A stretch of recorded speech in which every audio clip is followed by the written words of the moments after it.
Hi Akhil, I'm doing very good. How are you? I'm good, thank you. It's such a pleasure to meet you. Same here. Thanks a lot. Um, I know it's a bit late in Australia if you are there by now. So I read the book and I have a couple of questions to ask you. So my first one is, what encouraged you to make this book? Akhil, that's a very good question. So I have been living outside India for some time, and I've got a 7-year-old boy, probably similar to your age as well. So we as parents who are living outside India always have this challenge where we always want our kids to appreciate the culture of the country where we are living in, but at the same time, like many of the Indian parents, I wanted my son to as well have the connect with India, to at least appreciate the culture of India, take pride from where we come from. And that's where I keep narrating him stories about Ramayan, Mahabharat, Dashavatars, and I wanted him to learn and read Hanuman Chalisa as well. And that's where I started to explain to him what Hanuman Chalisa is all about, sometimes trying to explain one line at a time. And in the beginning, we never thought of writing a book because the motivation was only to explain and make Arjun, my son, understand Hanuman Chalisa. But towards the end, he took a lot of passion and interest in Hanuman Chalisa, and we could also have a very good content which we shared with some of our friends and family. They liked the idea, and that's where we got the idea of sharing with it with other kids and other parents as well. And that was the whole motivation about the Hanuman Chalisa book. Since you've made this book, do you know it by Hanuman Chalisa by heart? Yes, I do. And interestingly, I mean, I have been reading Hanuman Chalisa or singing Hanuman Chalisa since the age I was 10. So probably slightly older than what you are. But then when we were kids, I've got two more brothers and we grew up in a bigger family. So when we were kids, the whole motivation about Hanuman Chalisa was who remembers the maximum number of lines. So it all started with that, like a competition between the siblings. So that's where the interest peaked up. Then it stayed with me forever, and I've been singing and reciting Hanuman Chalisa since then. I try to do that at least once a day, every day in the morning. But yes, I can sing Hanuman Chalisa by heart, and I really love it. And I can feel the power of it whenever I sing it. I mean, it does connect to my heart a lot. Yes, like even like the thing I most liked about that book was that it didn't only say the Hindi. It gave a story behind it, which made it really interesting, and also there was the meanings because um, let's say I don't know how to read, so I would have to ask my parents all the time. Yeah, so you're not just reading it, but you're also understanding what every word and what every sentence means, and that makes it a lot more easier for you as well, I think. Yeah. So what do you think other people will learn from this book? I think there is a lot of things to learn from Hanuman Chalisa and Hanumanji in general as well. So I call myself Hanuman Bhakt. I'm a big devotee of Hanumanji. What I always feel is whenever we speak about Hanumanji, the first image that comes to our mind is, strength, power, size, massive. So because he could fly over the ocean, he could, lift mountains. But at the same time, Hanumanji represents a lot of humility, a lot of selfless devotion to Prabhu Shri Ram. So that's where I think if you read the first line of Hanuman Chalisa, which says Jai Hanuman Gyan Gun Sagar. So it's not just about the strength; it's also about the knowledge and wisdom that Hanumanji has. And some people say that Hanumanji had knowledge of all four Vedas as well. So there's a lot of good things to learn from Hanuman Chalisa. At the same time, there are some other very good lines, and if I can narrate one or two more to you.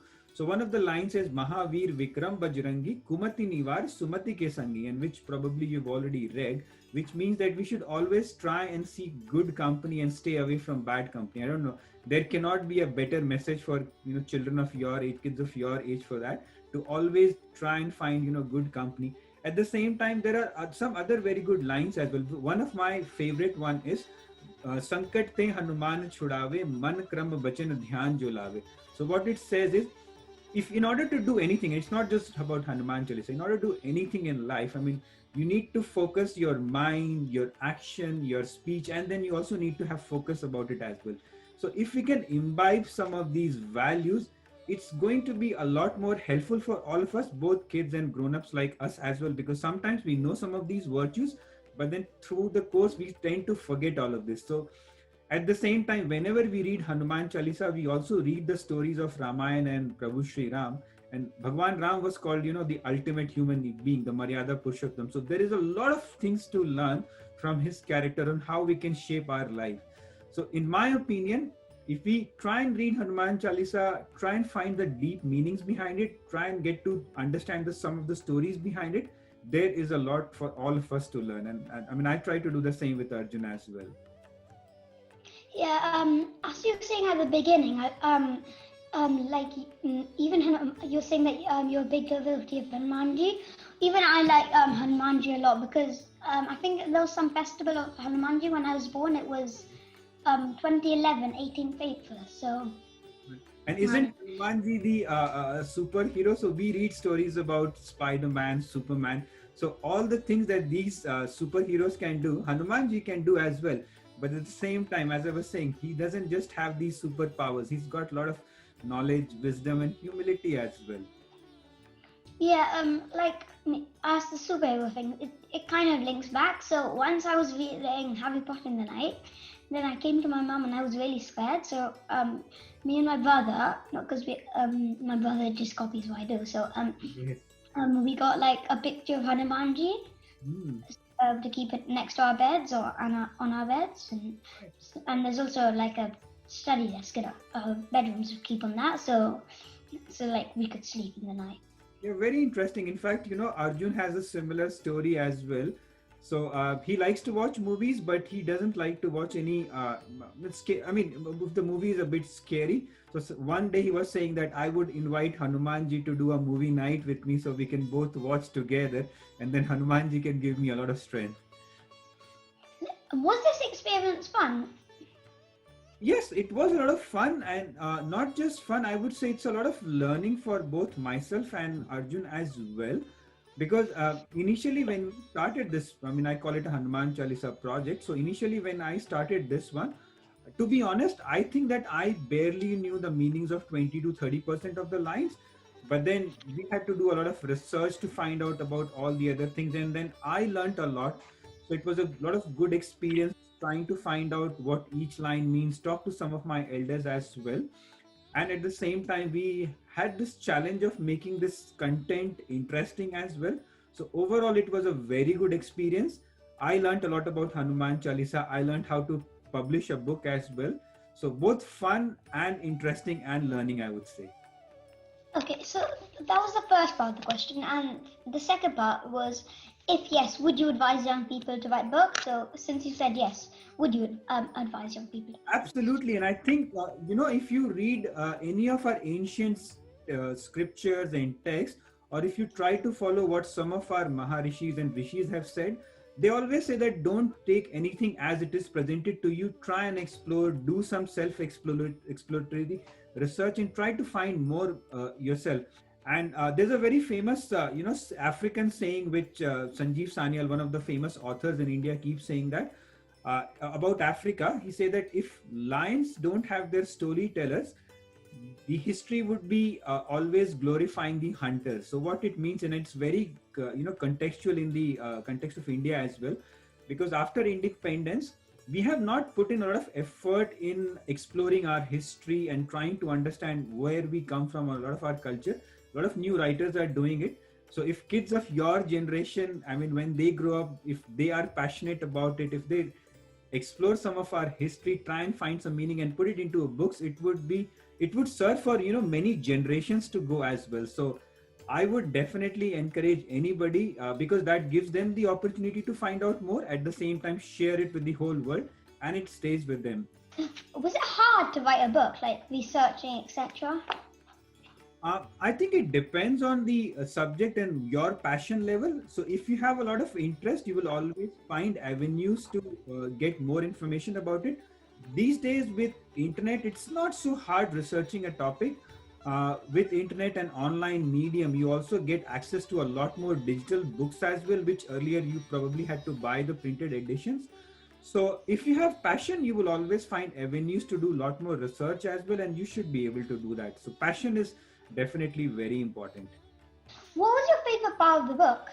Like, so mine was that it has the meaning and the, like I said before, it has the meaning and then there's that little story at the bottom of the page. So, what was yours?